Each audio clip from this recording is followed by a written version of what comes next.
Alrighty, so today we're going to talk about the Chicago Fire in the Moving Forward series episode. And if you're a Chicago Fire fan or you're just happening to stumble in this video, you might as well just watch my Moving Forward series last year about the Chicago Fire because it's literally the same thing. It's a pretty carbon copy of thing that happened last season where they start off slow, had a good run in the middle of the season, and the predictable collapse that we'd seen the Chicago Fire that has been known for really for the past decade happened once again, and that basically saved your time in terms of watching this video. But for the sake of actually doing a moving forward series about the Chicago Fire and actually kind of what's gone wrong again this season for this team, we of course will talk about it in this video. So yeah, obviously you can watch that video last year, but you can also watch this again, and you definitely hear some very similarity that we saw last season that doomed the team and not make the playoffs to continue the longest active playoff drought in MLS to basically continue for another year. So this season they finished with a 10-10-14 record. They actually finished with 40 points, which is actually the most that they have since 2019, but unfortunately, it's not enough for them to make it to the playoffs. In fact, it wasn't even close. They finished 13 in the Eastern Conference. They scored 39 goals, while allowing 51 goals, and they have a minus 12 goal differential. As I mentioned, they finished 13 in the Eastern Conference, so they got worse compared to last season when they finished in 12th place, and then they got eliminated by Club America in the league. So round of 16, which is pretty much a road game for them. I mean, I remember that game against Club America, which I thought Chicago did not play bad in that game. I thought they played relatively well, and especially in a hostile environment, even though they were playing in Chicago and playing at their old home SeatGeek Stadium. We know it was a road game for them with the amount of Club America fans showed up in that game. But yeah, that also kind of was during the period when they were actually having success. I mean, the middle part of the season is where we saw most of the success for the Chicago Fire team this year. Also, I did mention in terms of the coaches and the GM that's currently with this team, Greg Hitz basically is the sporting director of this team. And unfortunately for Fire fans, they're going to have to endure at least one more season of him because he just signed a contract extension with the club, which we'll definitely talk about how that maybe is a definition of insanity that the Chicago Fire front office is starting to show. And obviously their head coach is kind of technically vacant. I mean, Frank Copas is still serving this team as an interim basis. They haven't announced if it's actually a permanent deal. I won't be surprised if that is the case because I think Frank Copas he did what he had to do. I don't think he kind of improved this team drastically compared to Ezra Henriksen, and that I've said this before with a lot of these teams that are bad for the past couple of years. It doesn't really matter which head coach steps into a team. Nobody can succeed stepping into the Chicago Fire team because of just not only the talent is not there. Well, actually, the talent is there, but there's just a lot of underachieving and a lot of problem in terms of the way that they construct this roster.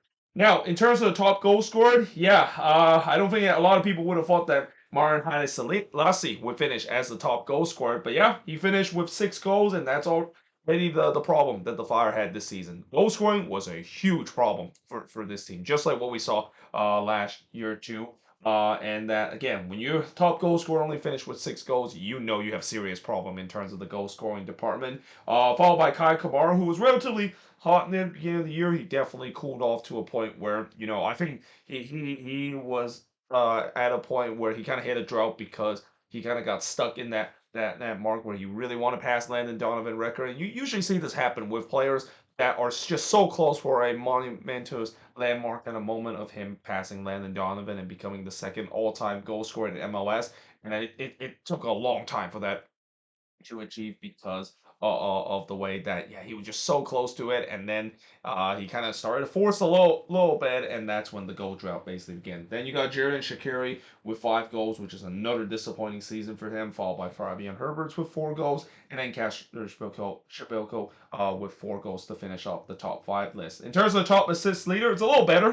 Brian Gutierrez leads the team with 9 assists, followed by Jared Shaqiri with 5 assists, Marin Halas with 4 assists, Miguel Navarro with 4 assists, and then Fabian Herbert rounds up the top 5 with 3 assists. Looking at the last 5 seasons, well, it's been pretty much identical. In fact, if I would have just put the last 10 season for the Chicago Fire, except for 2017, pretty much every single season has been identical. Like 2017 was really the outlier where we talk about how that was the season where they at some point were considered to be the best team in the Eastern Conference, and it feels like we were living in an alternate universe to see how the Chicago Fire has been such a good team. Almost like we got back in time when this is a team that used to be just a staple in MLS, a team that has been really good during the early day. Heck, they're still the only team to win an MLS Cup in their expansion season, and that this team has always been a stable to be a good team in the 2000, and then the 2010s happened, and that's when we started to kind of see the bad part of the Chicago Fire team, that it's just kind of becoming a curse to a point where they just always finish right around the same spot that they have over and over again, and that of course is just below the red line or nowhere near in terms of competing for playoffs. So they finished 13 this season with 10, 10, and 14 record and finished with 40 points. Last season, pretty much similar. 12th place, 10, 9, and 15 with 39 points in 2021. They finished in 12th place with 9, 7, and 18 record with 34 points. In the COVID shortened season, they finished with a miserable 5, 8, and 10 record and finished with 23 points. And then in 2019, that was probably the best record that they had in terms of this playoff drought. Like, it's hard to believe they have not made the playoffs in since 2017. No team has not made the playoffs that long in MLS than the Chicago Fire has had. But 2019 was the closest when they got back to the playoffs. But unfortunately, they finished in eighth place, with a 10, 12, and 12 record, and finished with 42 points. Now, in terms of the attendance wise, 18,175, which is good for 23rd in the league. And keep in mind, that number is kind of inflated because they had that one game where they had a record-setting crowd at Soldier Field. 60,000 plus was there to kind of watch the Chicago Fire and also watch Messi play because they were playing against Inter Miami, and that if it wasn't for that game, that number would have definitely been lower than the 18,000 that they got in terms of average this season. But again, attendance has always been a problem for the Chicago Fire team, and it's not because of the fact that the Chicago Fire doesn't have a good faithful. There's a lot of hardcore Chicago Fire fans out there that I really want to give a hug to them because of all the bad things that has happened for so long now for this club. But it's just the fact that the attendance is not there because one, who want to see a team like this playing boring kind of brand of soccer that we saw in the beginning of the season under Ezra Henriksen, and only kind of got better at least in the first couple of games under Frank Copas, but again, that may be because of the new head coaching boost, and also the fact that the product that's put on there are especially near the end of the season was just kind of almost the same as what we seen before it. So yeah, it's almost like them moving back to Soldier Field, which was supposed to help attendance. It didn't really quite work out because again, when you don't feel a good team, we've said this many times for you, when you don't feel a good team, nobody's going to show up, no matter how hardcore your supporter is. Now, in terms of MVP of this team, it's got to be Brian Gutierrez. I mean, there were times this season that he is supposed to be what Xherdan Shaqiri was to this team, and I even said it in part of the season where there's this big debate about should they play Brian Gutierrez as a number 10 instead of Shaqiri. Well, ideally they should do that, but here's the problem. They can't bench Shaqiri and basically have Gutierrez as the main number 10 because one, you basically upset Shaqiri. He wants to play regularly, but also it's a very bad look when you basically are benching a guy that is supposed to be your showpiece of this team and sitting on that really bad contract that you almost kind of have no choice but play him even when he's able to be healthy. And we have also seen when they did try to put both of them together, when they put Shaqiri at the number 10 spot and put Gutierrez on the wing, it just did not work whatsoever. Gutierrez works so much better in the number 10 spot than when he is left out on the wing. Now, in terms of disappointment, it's very easy to pick Xherdan Shaqiri. Like, I think everybody would have expected me to put Shaqiri as a disappointment. But I think the biggest disappointment out there, and really this was probably a disappointment last season too. If I go back to my moving forward series episode, I think from last year when I talked about the Chicago Fire. I might have picked Shaqiri as the disappointment, but I could have easily put this guy as a disappointment too. It's got to be Jairo Torres. I mean, you talk about probably the worst DP of all time, and I'm definitely gonna eventually get to make a video talk about some of the worst designated player of all time in MLS history. Jairo Torres is definitely getting up there because my goodness, it's hard to believe for a guy that's been with this team for the last two season, and the fact that he has still yet to register not just a goal but also an assist for this team. Like it is harder to basically record an accidental assist than actually not record an assist. Or it's actually harder not to record any assist than it is to just kind of record an accidental assist or an accidental goal. But that's kind of the way with Jairo Torres, and it's not because he's bad or anything. I mean, when they bought him, he was actually a promising talent coming out of Mexico and playing with that last team that was definitely one of the better team in Liga MX. I mean, I can't believe I'm saying that, but if you look at what Atlas was a couple of years ago when they won back-to-back Liga MX title, yeah, Jairo Torres was definitely one of the players that was on that team, and to the fact that he comes to MLS and turns out to be such a disappointment, and the fact that Chicago played DP money to get him, thinking that they can get a player similar to when he was with Atlas. Yeah, it is absolutely shocking to see how bad he's been in the last two seasons, and the number don't lie. I mean, I don't think I remember a designated player, and there's very few designated player can go not just one full season, but two full season without a goal and an assist, and it's because he's injured too. I mean, when you look at the amount of games he's played, he's been playing almost 40 plus appearance for this team, and yet the fact that he hasn't registered a goal and an assist, I mean, I think that's even the more stunning thing part, and the fact that he's been just so bad to this team, which has been kind of the theme for this Fire team, where when it comes to signing DP players, they are probably one of the worst team in the league in terms of getting product from their designated player. Now, in terms of young player to watch, I could have gone with Brian Gutierrez again, but I gotta go with Chris Brady. I mean, who would have thought that with Gaga Stolina moving on from the Chicago Fire team, and I thought that was going to be a big loss for this team.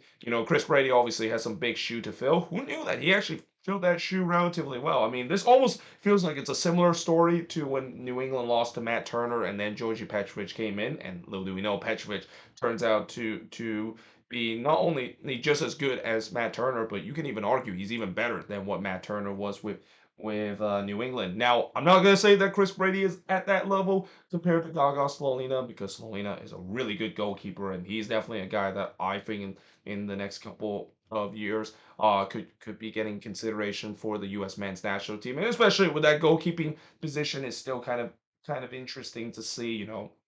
I know Matt Turner, of course, got that number one spot, but don't be surprised Gaga Slonina can play into that list, considering when you look at the other goalkeepers that the U.S. has had. I mean, Zach Steffen has just basically fell off a cliff. We haven't heard anything about him, and that was supposed to be the guy. That was supposed to be the number one for the U.S. men's national team. So yeah, don't be surprised Gaga Slonina could be there. Though don't be surprised either that Chris Brady could be there because he's definitely building his reputation, and that at times I do feel bad because of the fact that he has a really bad defense, and the fact that he was still able to keep this team making a lot of good saves, and also trying to bail out a horrendous back line that this Fire team has had.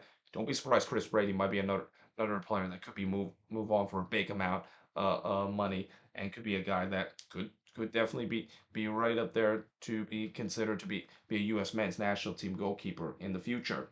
Now, looking at the highlights of this season, it's got to be that 4-1 win against Inter Miami in front of a sold-out crowd, a record crowd at Soldier Field, 62,000 plus. And in other sports like in the NFL, we talk about teams getting a big win against the other team, and some fans will say, well, that's their Super Bowl win pretty much, or that's their landmark win.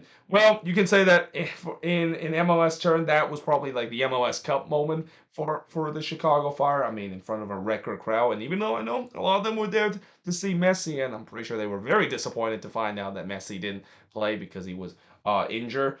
I mean that atmosphere in that game, you would have not guessed it that the Chicago Fire was a team that has not been doing very well for the past couple of years. And I think this is also a good example of what happened if the Chicago Fire can be a good team, especially from what we saw in 2017 when they were playing very well. I mean, Toyota Park was or Toyota Field, that is it Toyota Field or Toyota Park? I know there's used to be called two back in 2017, but I'll just call it SeatGeek Stadium just to not confuse FC Dallas fan. It was pretty packed for most of those games when they were doing very well, and that again, this city, they have a good support. It's all about if the team can actually perform well, or if they you can attract the best player in the league by a country mile and the greatest player of all time to come there. You're gonna be able to create that playoff atmosphere, and that again, that atmosphere was absolutely electric. That was probably the best atmosphere I've watching a Chicago Fire fans in years. Probably not since what we saw in 2017, where we saw the crowd going absolutely nuts. I mean, that was not just playoff atmosphere. That was MLS Cup level of atmosphere with the way that when the Fire score those goals and basically open the floodgate. It was the loudest I've seen Soldier Field has ever been in terms of them returning there just a couple of years ago. And then, of course, they had that good run heading into the League Cup with 5 wins in 6 games, and that kind of carried into the momentum heading into the League Cup when they were able to beat Minnesota and able to win in a PK shootout against Puebla to finish top of the group. And then, of course, they do have some good young players to build on. As I mentioned, Brian Gutierrez and Chris Brady are definitely two good young players that they can definitely they build on in the future as well. Talk about the lowlights of this team. I mean, it's pretty easy. The horrid start to the season that eventually got Ezra Henriksen fired. The predictable collapse we saw late into the season, because that's kind of the narrative with the Chicago Fire team. Just as you think that there's hope, they're gonna easily crush that.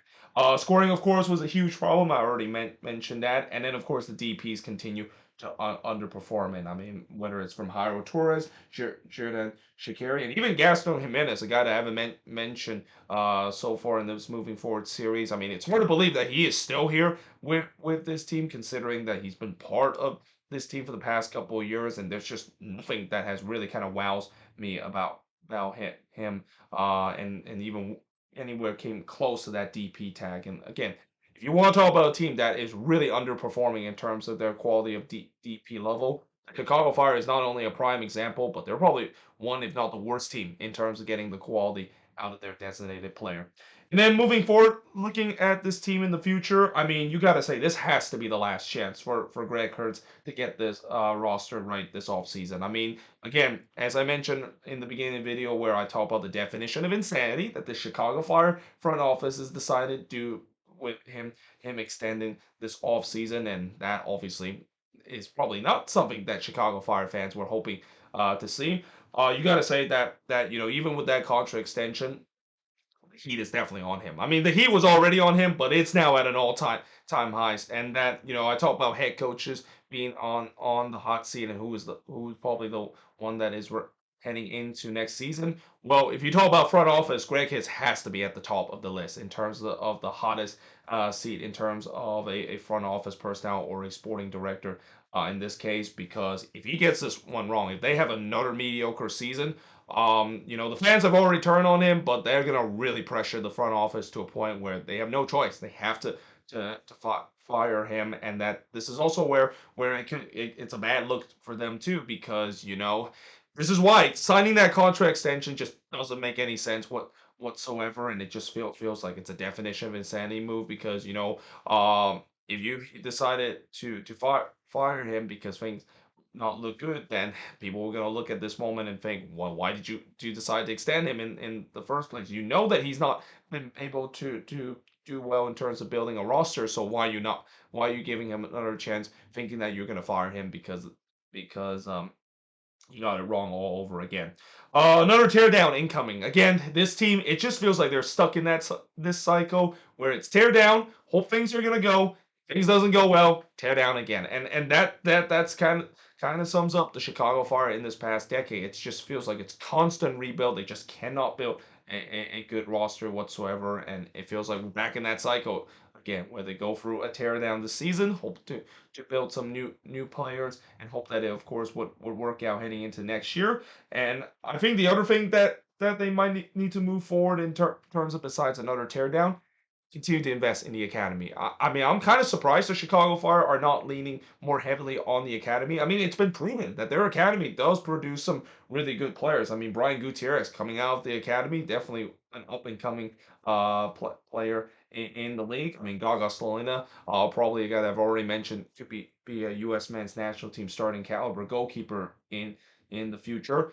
Chicago is an area that is rich in terms of young soccer talent. So I'm kind of surprised they're not leaning more toward it, and basically producing more out of that. I mean, again, in an area where it's rich in soccer culture, just like what we see with the Red Bulls. I mean, the Red Bulls does a really good job in terms of the big city settings where they really take advantage of the big city kind of culture, and the same goes for NYCFC. You can say same.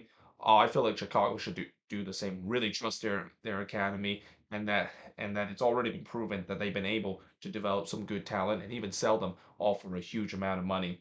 And then lastly, of course, they need a new head coach. I mean, it's pretty clear that this is where the big question goes. Where Frank Copas, is he going to be promoted as the new head coach? I mean, with this regime, I would not be surprised they decided to hire him as his new head coach, because as we have seen with bad front office, they tend to go with the yes man, and they think maybe Frank Copas is that yes man that at least can provide some stability, but then eventually they would fire him because of bad resort that is going to happen. Or do they decide to go in a different direction and maybe find another head coach? So the scary part about that is that the Chicago Fire, they have tried different approach with their new head coach. I mean, they've already tried the approach where they decided to get one of the assistants from a very successful team, that is the Seattle Sounders, with Ezra Henriksen, which I thought that was good hiring. But unfortunately, as it is the case with this roster, and also you can also argue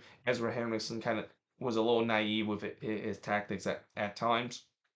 Eventually got himself in the chopping block, and then we also saw the Raphael Wiki kind of hiring someone from Europe, someone that is not within MLS. That didn't quite work out very well. So I wonder, are they going to now find the approach of, well, how about let's try maybe decided to hire something within, and this is where we could potentially see Frank Copas potentially promote himself as a permanent head coach. And even then, I don't know if you're a Chicago Fire fan, you'll be happy about that, because a lot of Fire fans will just see that as, well, looks like they only decided to promote Copas as a new head coach is because it's a cheap move, it's a yes man kind of move, and that it doesn't quite work down in the end.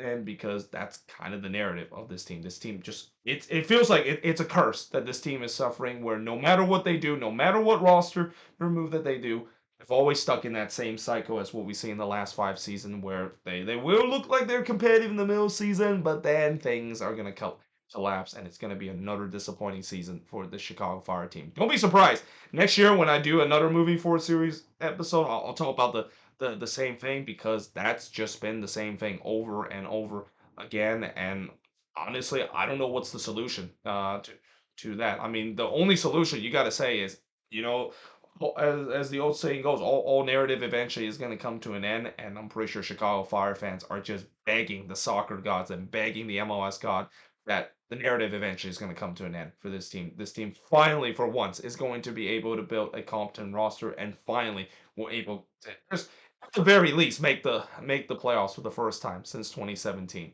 But there you have it. That is pretty much it. Looking at this moving forward series of the Chicago Fire. Let me know in the comments below, what do you think of this video? And as always, what do you think is the MVP disappointment and also young player to watch if you're a Chicago Fire fan? And also the highlights, the lowlights, and also moving forward, how is this team going to look next season? But yeah, until then, hope you guys enjoyed this video. If you do, make sure you guys see the like, smash the subscribe button, and yeah, I of course will see you guys next time.